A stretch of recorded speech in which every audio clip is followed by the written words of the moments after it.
Bienvenidos a Hormigas desde cero. Hace tiempo que me pedisteis que hiciera un vídeo sobre ultrasonidos, campos magnéticos y cómo esto puede afectar a las hormigas. Así que me remangué, me puse a buscar todos los artículos científicos relevantes y ahora os traigo este maravilloso vídeo. Nadie os da más por menos. Solo me conformo con que si os gusta este contenido os suscribáis al canal para seguir apoyándolo. En fin, vamos a meternos en materia. Ultrasonidos, campos magnéticos, esto puede expulsar a las hormigas de tu casa. ¿Qué hay de verdad en todo esto? Atiza el like que vamos a verlo.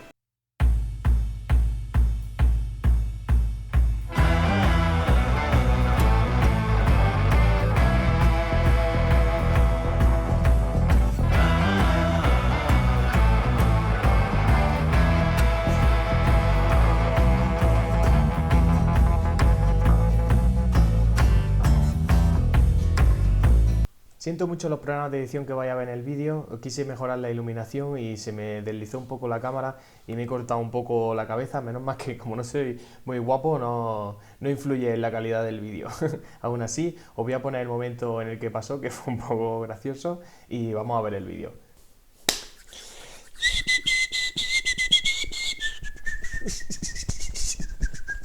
Vamos a aumentar las iluminaciones. Que se me ha olvidado antes. Bueno chicos, pues vamos a meternos en materia. Como este vídeo creo que va a ser un poquito largo y nos vamos a meter en materia bastante en profundidad, con bastantes datos científicos, si tienes menos paciencia que un niño en una tienda de chuches, te doy la respuesta rápida. Ultrasonido, pedorreta. Campo magnético, no se sabe. Para los que queréis saber un poquito más, vamos primero a recapitular un poco. ¿Cómo se comunican las hormigas? Pues ya sabéis que se pueden comunicar por señales químicas, por ejemplo, por señales táctiles, pero también se pueden comunicar por señales auditivas. Esto es lo que vamos a ver hoy. Los ultrasonidos no son más que señales auditivas a muy baja frecuencia. Existen dos tipos de señales que reconocen las hormigas, señales de percusión y señales de roce con el cuerpo. Las señales de percusión no son más que vibraciones, pero no es de extrañar que las hormigas puedan captar estas vibraciones e interpretarlas como sonido. De hecho, tú y yo también podemos hacerlo. Lo que estás escuchando ahora mismo no es más que las vibraciones que ejercen mis cuerdas vocales en el aire.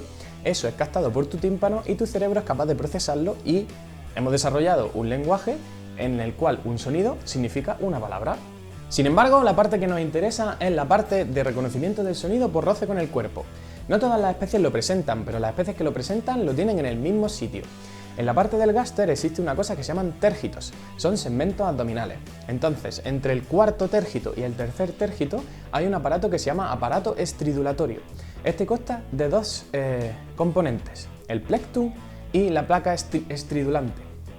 El plectrum no es más que en el tercer térgito una serie de sierras que van a rozar con la placa estridulante, que está en el cuarto térgito de las hormigas. Entonces, ¿qué pasa? Que cuando van rozando una con la otra, esto va generando un sonido. Eso lo vamos a ver ahora más en profundidad y de forma más tranquila y con evidencia científica. Antes de meternos en materia, como ya os he comentado, no todas las especies poseen el aparato estridulante. Por tanto, si el principio de la función de los aparatos con ultrasonidos para espantar a las hormigas se basa en replicar estos sonidos que pueden emitir con el aparato estridulante y de esta manera expulsarlas de tu hogar, ya sabes que las hormigas que no tengan ese aparato estridulante pues no tendrá efecto. Por eso mismo y por otras muchas razones que vamos a ver ahora, a los ultrasonidos, pedorreta. Bien, vamos a meternos en materia. El primer artículo que vamos a ver es el de Paván y colaboradores. Estos investigadores lo que hicieron fue simplemente coger hormigas de diferentes especies y lo que hicieron fueron grabarle ese sonido con el aparato estridulatorio para ver simplemente pues, qué tipo de tono utilizaban, si diferentes especies de hormigas tienen diferentes sonidos, si dentro de una misma especie puede haber diferentes sonidos también, o si dentro de un mismo individuo este puede hacer diferentes sonidos. Lo primero que descubrieron es que hay especies que vibran hacia arriba y hacia abajo y hay especies que vibran solo en una dirección. ¿Esto qué quiere decir? Que hay especies que ese roce lo hacen en ambas direcciones, emitiendo sonido, y otras que solo lo pueden hacer en una dirección. Esto ya nos está indicando que entre diferentes especies habrá diferentes sonidos, con lo cual ya nos da una idea de que las hormigas son capaces de diferenciar y reconocer diferentes ultrasonidos. Estos autores también descubrieron que dentro de una especie y dentro de un mismo individuo puede haber diferentes tipos de sonidos.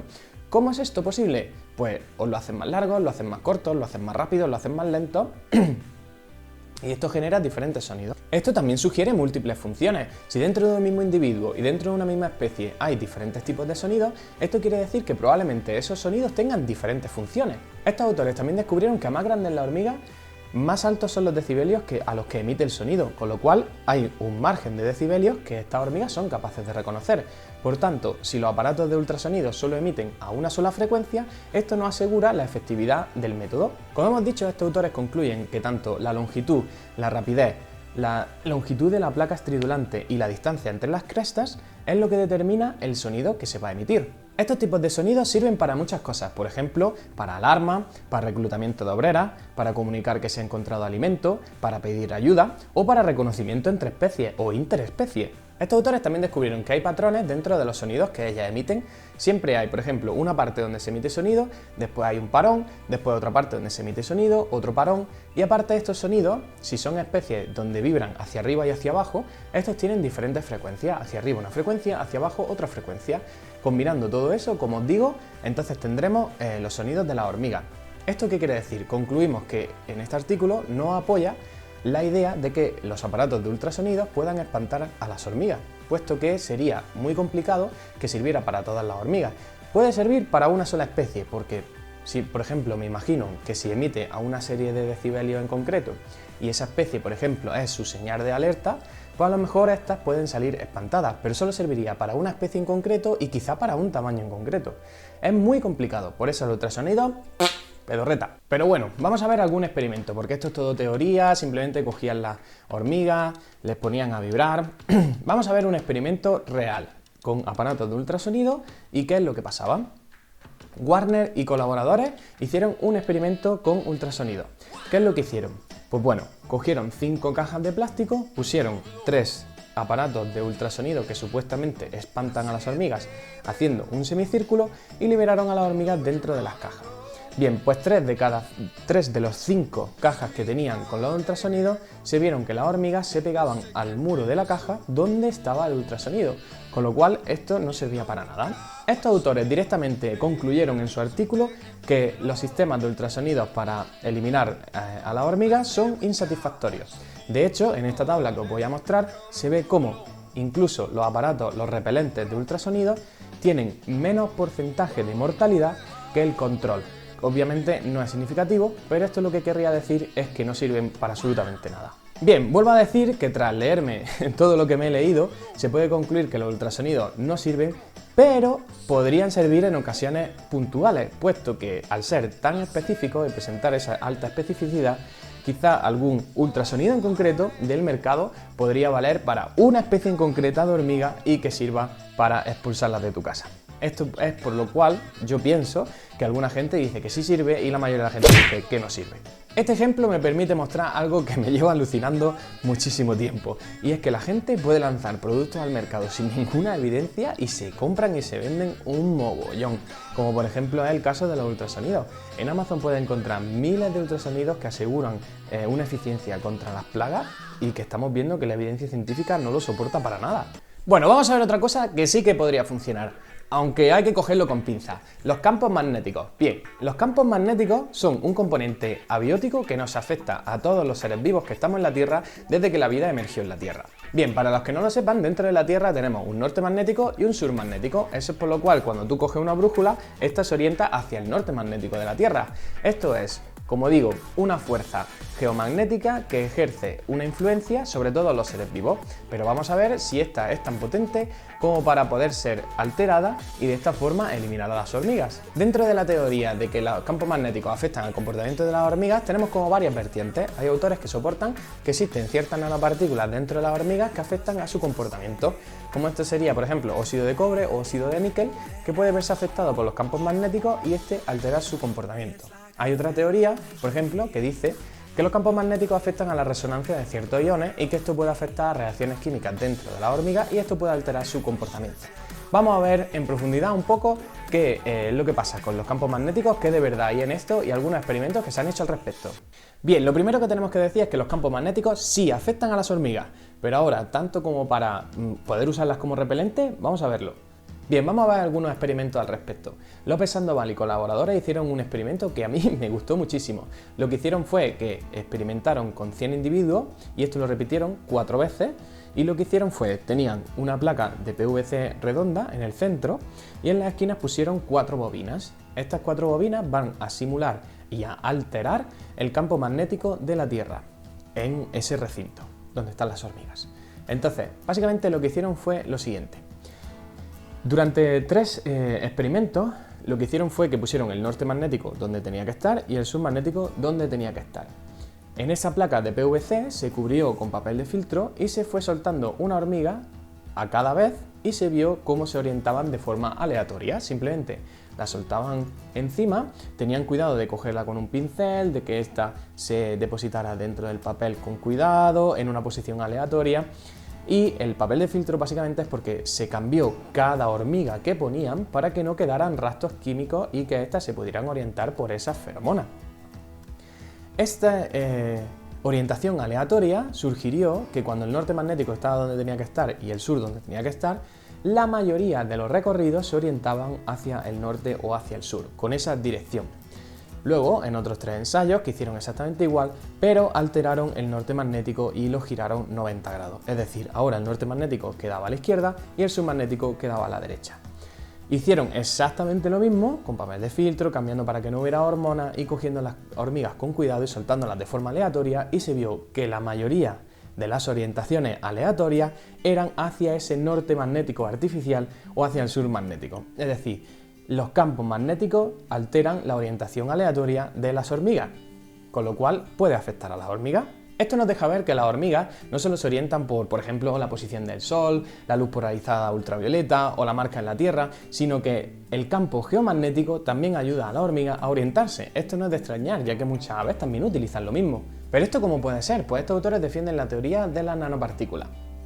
¿Qué son las nanopartículas? Las nanopartículas son unas bolitas muy pequeñitas, metálicas, son nanopartículas metálicas, que simplemente pueden ser, por ejemplo, óxido de cobre o óxido de níquel, en este caso, y que están dentro de los organismos. Por ejemplo, tú y yo también tenemos nanopartículas dentro. No os preocupéis, esto simplemente cuando tú comes hay ciertos minerales, o decir, ciertos iones metálicos que se absorben en la dieta y que se integran dentro de las estructuras celulares porque son beneficiosas y son necesarias para la vida. Dentro de las hormigas están estas nanopartículas. Entonces, voy a intentar explicar un poquito el método, aunque es un poco complejo. Estas nanopartículas estarían asociadas a estructuras nerviosas. Entonces, el campo geomagnético de la Tierra, que no es nada más que un superimán enorme, pues puede atraer estas nanopartículas metálicas, al igual que haría un imán con un tornillo, y esto puede ser captado por esas estructuras nerviosas e indicarle a la hormiga hacia dónde está el norte magnético. Como esto ya las hormigas lo utilizan para orientarse en relación al hormiguero o a las fuentes de alimento, pues eso ya hay que investigarlo más en detalle, pero lo que sí tenéis que saber es que existe ese sistema de navegación que pueden utilizar los animales. Incluso las aves también lo utilizan el norte geomagnético para orientarse, pues estas hormigas también lo pueden hacer. Pero bueno, Alejandro, esto está muy bien, pero al final todo esto sirve para expulsar a las hormigas de tu casa, sirven los campos magnéticos como repelente para las hormigas. Pues bueno, os voy a dejar un trocito de un canal de YouTube que me pareció súper interesante, se llama Experimentos con Mike, donde comprueban ciertos repelentes del campo magnético que se venden en el mercado y el efecto que tienen sobre las hormigas. Ya veréis que no tiene desperdicio, os dejo un fragmento aquí. Lo que estamos haciendo es probar estos aparatos que sirven para que son eléctricos, que sirven para ahuyentar a las hormigas. Estos aparatos no emiten sonido, sino que lo que hacen es variar el campo electromagnético, porque hay especies de hormigas que se orientan a través de los campos electromagnéticos. De momento, este dispositivo, que lleva aquí ya un buen rato, después de haberlas tenido en total tranquilidad, no ha hecho que se muevan más. Pero es que además, fijaos, si es que por aquí estoy viendo una que se pasea delante del dispositivo. La prueba de fuego. Le vamos a meter 2 dispositivos. Por aquí tenemos una que se está paseando tranquilamente, por aquí, muy cerca del dispositivo de alteración de campos electromagnéticos. Es que fijaos, que es que están al lado, en esta parte, están justo al lado del dispositivo ahuyentador. Como habéis visto, los campos magnéticos no afectan a las hormigas de la forma esperada o de la forma que ellos desean, ¿no? La gente que comercializa estos productos. Y esto es porque afecta a las hormigas, pero de una forma muy concreta y es difícil usarlo como repelente. Vamos a ver una serie de experimentos donde vais a entender mejor cómo los campos magnéticos pueden afectar a las hormigas. César Pereira y colaboradores hicieron un experimento súper chulo para ver si los campos magnéticos alteraban la capacidad de forrajeo de las hormigas. pusieron dos fuentes de alimento equidistantes y a una le pusieron unas bobinas para alterar el campo magnético y a otra no se la pusieron. Estos autores comprobaron que tanto la distancia, el tiempo, la orientación y la sinuosidad de las trayectorias de las hormigas se vio afectado por los campos magnéticos. Para comprobar que era efecto del campo magnético y no de otra alteración, volvieron a repetir el mismo ensayo sin conectar esta alteración de los campos magnéticos y se vio que todo era normal. Es decir, que tanto en el sitio de forrajeo donde tenían las bobinas como donde no lo tenían, tanto la orientación como todos los parámetros que os digo que midieron fueron no significativos. Sin embargo, cuando encendían las bobinas y alteraban el campo magnético, este sí lo eran, excepto el tiempo de regreso. Eso nunca fue significativo con los campos magnéticos alterados o sin alterar. Algo que me sorprendió un montón es que cuando los campos estaban activados y las hormigas entraban dentro de su influencia para llegar al forrajeo, detenían completamente su actividad durante un periodo de alrededor de unos 17 segundos. Es decir, se quedaban completamente inmóviles. Aunque es cierto que después continuaban su función, forrajeaban y volvían de regreso. Esto es curioso porque también comprobaron que dejando esas señales químicas que las hormigas dejan a través de los caminos y activando ese cambio en el campo magnético de la Tierra, se conseguía que estas hormigas, digamos, como que dejasen de seguir esa señal química, con lo cual se puede comprobar que los campos magnéticos sí que alteran ese poder de reconocimiento que tienen las hormigas para esas señales químicas. ¿Esto qué quiere decir al fin y al cabo? Pues que los campos magnéticos pueden afectar a la actividad de forrajeo de la hormiga en este sentido. Al final, lo que va a hacer es retrasar esa efectividad de los viajes hacia el forrajeo. Cuantos menos viajes efectivos tengamos hacia forrajear, es decir, hacia la fuente de alimento, esto sí que puede alterar a la viabilidad de la colonia. Aunque es verdad que los campos magnéticos lo alteran en este sentido, yo no diría que puede ser un aparato para, digamos, eliminar pues a estas colonias, a estas hormigas. Pero bueno, es cierto que al final estos autores demostraron que la alteración de los campos magnéticos disminuye el tiempo efectivo en la búsqueda de comida y esto al final pues puede de forma indirecta alterar la viabilidad de la colonia. Y el último experimento que os traigo es uno de Acosta y Ábalos y colaboradores, que es muy sencillito y que me gustó mucho también. Lo que hicieron fue, pusieron un círculo con 8 agujeros de forma equidistante y metieron una hormiga dentro. Lo hicieron una a una, igual que el otro experimento. Lo que vieron es por qué agujero salía esa hormiga hacia afuera y alteraron también el campo magnético alrededor de ese círculo. Cuando alteraban el campo magnético e hicieron exactamente lo mismo, al principio lo pusieron en el norte magnético y después lo giraron 90 grados y lo pusieron hacia la izquierda, se vio como esa hormiga prefería salir en la dirección del campo magnético aunque fuese artificial, lo cual confirma que los campos magnéticos efectivamente alteran o ayudan a la orientación aleatoria de las hormigas. Además, en este caso fueron un paso más allá y estos campos magnéticos fueron de 60 Hz, lo cual se comprobó que eso puede ser reconocido por las hormigas. Esto también es un dato interesante, puesto que al igual que los ultrasonidos, puede ser que diferentes especies reconozcan diferentes campos magnéticos o a diferentes longitudes, o con más intensidad, menos intensidad, o que su marco sea más amplio, con lo cual los repelentes no pueden ser generales para todas las especies. Si es que funcionan en algún caso. Pues bueno chicos, hasta aquí el vídeo de hoy. Si quieres saber más, haz tu propia investigación. La verdad que a nosotros nos ha gustado un montón aprender sobre esto, aunque son vídeos que nos cuestan bastante. Se agradece mucho si te ha gustado este tipo de contenido que te suscribas y lo apoyes dándole al like.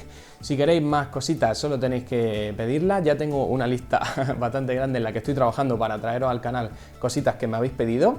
Y bueno, podemos concluir que, como ya sabéis, los ultrasonidos pedorreta, y los campos magnéticos, pues depende. Que conste que en este canal nos gustan mucho las hormigas y lo que es criarlas, pero también nos gusta la ciencia y lo que hay detrás de todo lo que es la hormiga. Así que no terminen las hormigas que nos quedamos sin hobby. Pues nada chicos, nos vemos en el siguiente vídeo. No olvides suscribirte para ayudar a que el canal siga creciendo. Muchas gracias.